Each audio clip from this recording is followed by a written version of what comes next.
Nous ne le savons pas toujours, mais certains de nos films préférés cachent des histoires d'accidents de tournage effroyables. Qu'il s'agisse de cascades qui tournent mal pour les doublures, ou de problèmes techniques imprévus. Le numéro 1 est sûrement l'accident le plus bête, mais aussi le plus suspect de ce top. Bonjour les tortues, et bienvenue dans cette nouvelle vidéo de Top Tortue. Comme toujours, n'oubliez pas de mettre un pouce vers le haut, de commenter et de partager cette vidéo. Ça aide la chaîne à se faire connaître. N'oubliez pas également de vous abonner et de cliquer sur la cloche pour être prévenu lorsque je sors une nouvelle vidéo. Numéro 10, Harry Potter et les reliques de la mort partie 1. Un paralysé à vie. Cet accident de tournage effroyable, même s'il ne fut pas mortel, a eu lieu sur le tournage de Harry Potter en 2009. David Holmes, la doublure d'Harry Potter, enfin de Daniel Radcliffe, fut victime d'un accident pendant la répétition d'une scène dans laquelle une explosion devait le faire chuter contre un mur, puis du mur au sol. Hélas, le cascadeur a heurté durement le mur et s'est effondré en plein vol, sur un matelas de cascadeur. Ce matelas lui a sans doute permis de s'en tirer, mais il ne marchera plus jamais. Il a depuis gardé des contacts avec l'équipe du film, notamment l'acteur Daniel Radcliffe. Numéro 9, The Dark Knight signe la mort d'un technicien. Conway Wycliffe, première victime de la malédiction des Batman, meurt sur le tournage de l'opus The Dark Knight de Christopher Nolan, en septembre 2007. Ce technicien spécialisé dans les effets spéciaux se trouvait dans un 4x4 qui suivait la Batmobile. Il devait en filmer l'explosion lors d'une attaque par le Joker au bazooka. Or, le conducteur du véhicule a manqué un virage et celui-ci s'est écrasé contre un arbre. Conway Wycliffe, qui avait suivi à la fenêtre, fut gravement touché. Un accident tragique qui a provoqué sa mort sur les lieux du tournage. Le tournage fut également endeuillé par la mort de l'acteur Heath Ledger, lui décédé d'une overdose en janvier 2008. Numéro 8, un accident d'hélicoptère sur le tournage de Top Gun.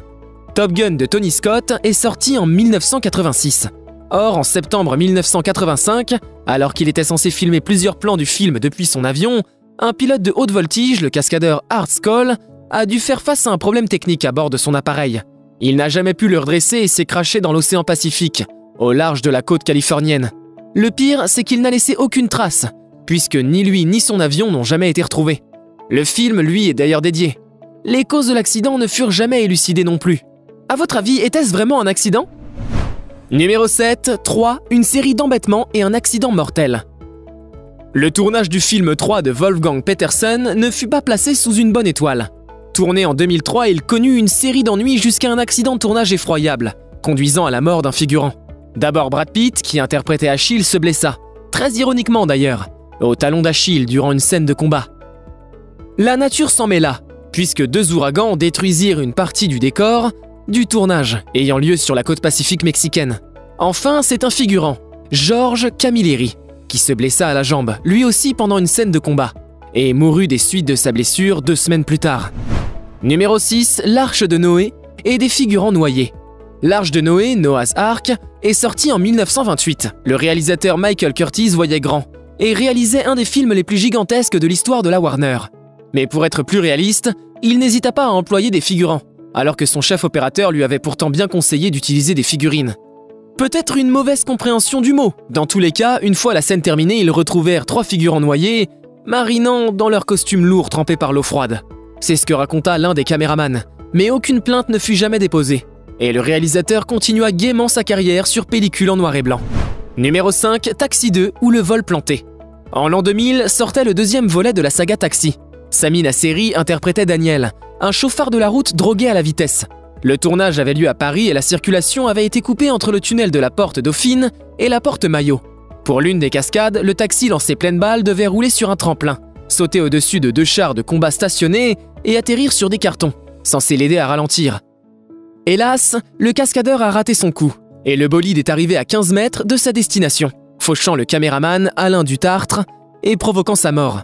L'accessoiriste Jean-Michel Barr fut touché mais s'en sortit vivant. Vous en souvenez-vous ? Numéro 4, quand les Sharks attaquent vraiment. Attention, accident de tournage effroyable.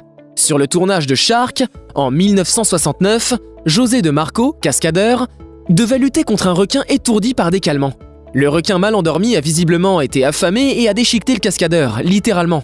On ne blague pas avec les animaux sauvages. L'équipe de production du film n'a rien trouvé de mieux que de conserver la scène qui avait été filmée et d'en faire le principal argument de promotion du film. Ils auraient pu rendre un hommage plus respectueux à la victime. Est-ce une légende urbaine ou la vérité ?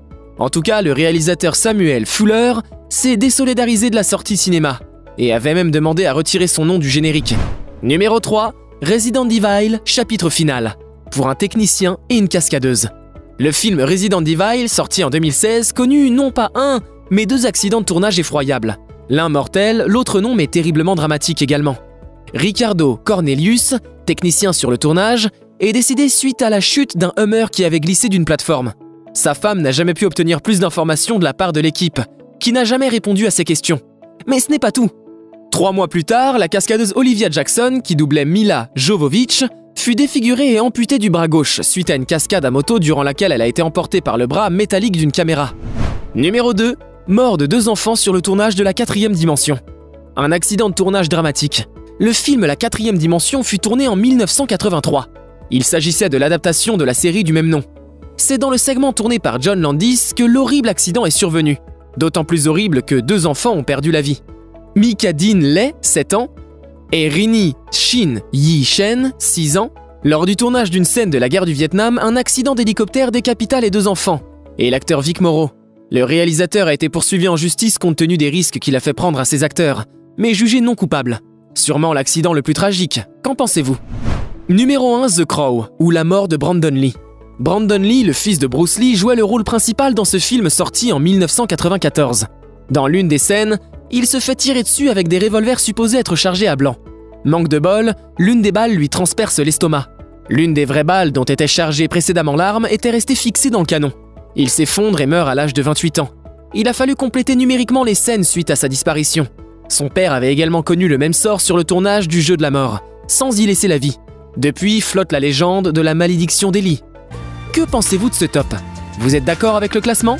Dites-moi dans les commentaires. Et si vous avez des idées de top qui vous feraient plaisir, n'hésitez pas à les mettre aussi. Vous pouvez aussi voir une autre vidéo surprenante en cliquant sur celle que je vous propose juste ici.